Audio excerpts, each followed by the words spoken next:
This is ridiculous, I know, but I've got 19 shoes to give you. Best daily trainers of 2024. Now, whilst they're 19, I'm not gonna go into detail with all of them. The first 5 shoes are shoes that I didn't actually review or haven't reviewed yet, or they just simply didn't work for me. Let's start. Bang. I received these 2 shoes, Supernova Prima, and of course, Adidas's Ultra Boost 5. I haven't reviewed these yet. I haven't done them justice. I've done one run in each, but I'm not quite there with an opinion yet. 17 and 16, same. Except this shoe, I did get to run in it and it just hurt my foot. The first day I got it, I took it off, haven't run in it since. It's the Takumi Sen 10. Great shoe. People broke their 5 10K records in this shoe. So check it out. The other one is Brooks's Ghost 16. Now, I'll be honest with you, I gave this one a good go, but I find this midsole to be too minimalistic and therefore too firm. It works for most people. It's probably the most popular shoe you see at any park run. The other shoe, here, New Balance's 1080 V14. I've got this shoe. I've done a run in it, but I haven't reviewed it yet. If I listed it anywhere here, I'd be lying to you. So I thought, okay, well, let me review it some more and I'll give you a detailed review of this shoe. I just haven't gotten there yet. So that takes us from 19. And then I'm gonna go to number 14 next, which is there. Saucony's Hurricane 24. I actually haven't produced a review of this shoe, but I did a little bit of training in it and I ran Saucony's London 10K earlier in the year in the summer in this shoe. And yes, it's not a race day shoe. It was gifted to me. I wanted to see what it's like. And I thought, hey, why not? I do have some Saucony race day shoes. I wanted to just give this a go. So at 14, Hurricane 24. At 13, Puma people, don't kill me.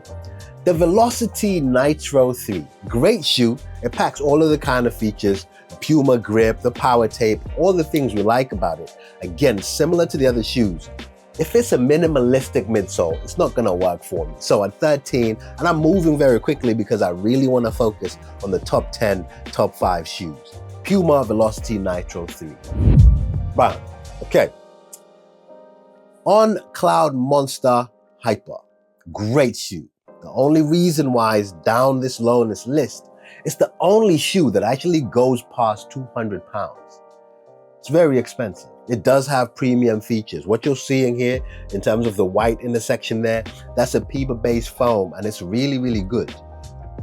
It's just 210 pounds. And therefore for a daily trainer, that didn't make sense. If I'm gonna spend 210 pounds, there may be other shoes I might wanna look at.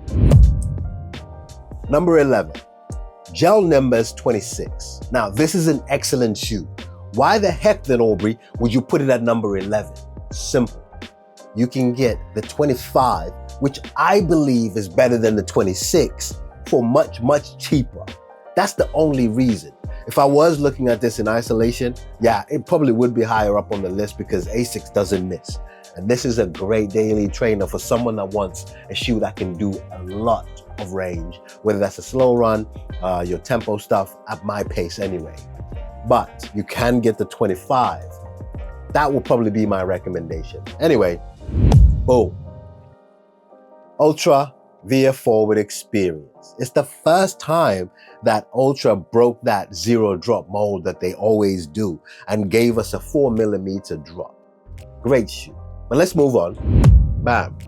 150 pounds, 286 grams, a 10mm drop from 39 to 29 is Puma's Deviate Nitro 3. The elite version of this is what I gave as the #1 race day shoe for me in 2024. Now, why is this one not high up there? I think the shoes I'm about to tell you past this one offer a bit more versatility from the comfort, how plushy they are, as well as the performance. Don't get me wrong, this is a great shoe. It's taken over as the #1 shoe for High Rocks. I think I've seen it because Puma's partnered up with those guys. Great shoe at number 9. Bang, and then Mount to Coast happened. It's a new brand. They reached out to me. At number 8, it's Mount to Coast's R1. Now, this shoe is designed for ultra running. Now, you know I don't run ultras. No, don't have time for that. Also, don't have the legs for it. It's at 150 pounds, 255 grams. I love it for that. Now, whilst I'm not gonna go out there running ultra multi-day race events. As a daily trainer, for me, it ticked all the boxes. One of the selling features, quite gimmicky if you're not necessarily running those distances, is this dual lacing system. I actually liked it. You can lace up the front part of your laces here independently to this section. It sounds gimmicky, I know, but it does stuff. It works. Anyway, number 7, bam. Zoom Fly 6. Now, I feel a lot of credit has been given to the shoe based on how not so good maybe the couple previous versions have been. I haven't got the Alpha Fly 3, and I wanted to review this to say, is this maybe a more affordable, less fine-tuned version of that shoe? And it comes close to it, and yes, I would race in this shoe. At 154 pounds, 270 grams, it's not really a bad shoe with that Zoom X in there. I really enjoyed this one. Bang, this is new. Diadora Nucleo 2. I've just released a review on this shoe. So at the time of recording this, it's not out yet here in the UK. I think it's out in the States. But 135 pounds? Oh man. Now, let's start with the top 5 of daily trainers for 2024. This is where it gets deep. The Supernova Rise. 130 pounds. So far, this is the most affordable shoe I've given you in that entire list. This Dream Strike is a PEBA-based foam at 130 pounds. Are you kidding with my life? And then I got these rods. Not really for propulsion, it's more stability. At 130 pounds. All right, don't get me wrong, it's heavy. It's 300 grams. It is heavy, but I don't really care if I'm honest with you. The features in terms of the daily trainer, at number 5 starting us off, you're not gonna go wrong getting the Supernova Rise. They've released the second version. I don't have it, so I can't really say, but this is definitely one you should check out. Oh, did I tell you it's 130 pounds? All right, let's move on. There.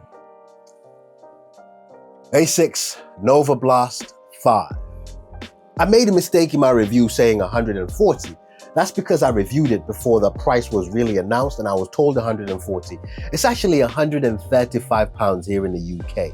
You're not gonna go wrong. They've made some very good changes from the version 4. And one of those is changing to this FF Blast Max.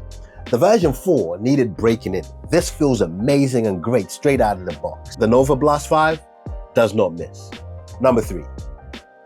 Adidas's Evo SL. 130 pounds. Now, it took me a long time to really decide if this is number 1 or not. The reason why I don't give it number 1 is it's not widely available. And I think I have to dock it down for that. It's not available for everyone to get. But as a shoe, it's 130 pounds, a premium foam that is found in the Adidas Pro 3.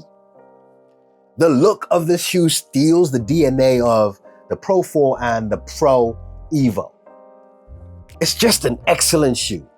Downsides to it, I didn't like what they did with the tongue. One, it's not gusseted, but also it's very minimalistic in terms of the padding here on the tongue. Those are the downsides to me. But otherwise, if you're gonna spend 130 pounds on a daily trainer, you'd be a donut to not consider this shoe. Hoka's Mark 6. Here. It's 140, so more expensive than the Evo SL. 246 grams, heavier than the Evo SL. This is where maths just doesn't make sense. The feel of this shoe. I did a good week of varied workouts, from easy runs. The intervals felt great in this shoe. Can you do a race in this shoe? Absolutely you can. If you run like me, where the fastest you're gonna go is like a 4:30, 5-minute per K pace. This is a very easy recommendation from Hoka. The Mark 6, I knew when I tried it. In fact, I captioned it as, could this be the best daily trainer of 2024? Okay, now that you know that's number 2, what the heck is my number 1 daily trainer? there. Mizuno's Neo Vista. When I was training for my first marathon, Berlin, my first serious long run was this shoe. My interval session was this shoe. Zone 2 run, I did in this shoe. Why is this number one? Well, here, this midsole, it breaks the rules completely. 44 at the back, 36 at the front, giving you that 8mm drop. It also has a plate in there. That's what adds to that versatility I talked about. But the feel of this Mizuno Next, NZ Next, the feel of this midsole is just sublime. I do like this upper. I do like this booty construction. I'm a sucker for gusseted tongues. One thing that's better than a gusseted tongue, no tongue, just make the whole thing one piece. And Mizuno nailed it here. That is usually challenged with, is there gonna be a lack of stability if a shoe is like this? When you're turning, can it corner well? This shoe just works. It has a heel tab to help put that shoe on, with it being a booty construction. That also helps you put that shoe on. It's got all bases covered. If I was to buy just one shoe, and I'm gonna do all of my running in it, including race day, including zone 2, I can't be bothered, my legs have stopped working, Mizuno's Neo Vista is my number one daily trainer for 2024. Okay, so if you wanna see the other list I talked about, it's gonna be here. This is gonna be your top race day shoes, and then this one is gonna be your max cushion ones. Thank you for checking this out. Sincerely, I appreciate it.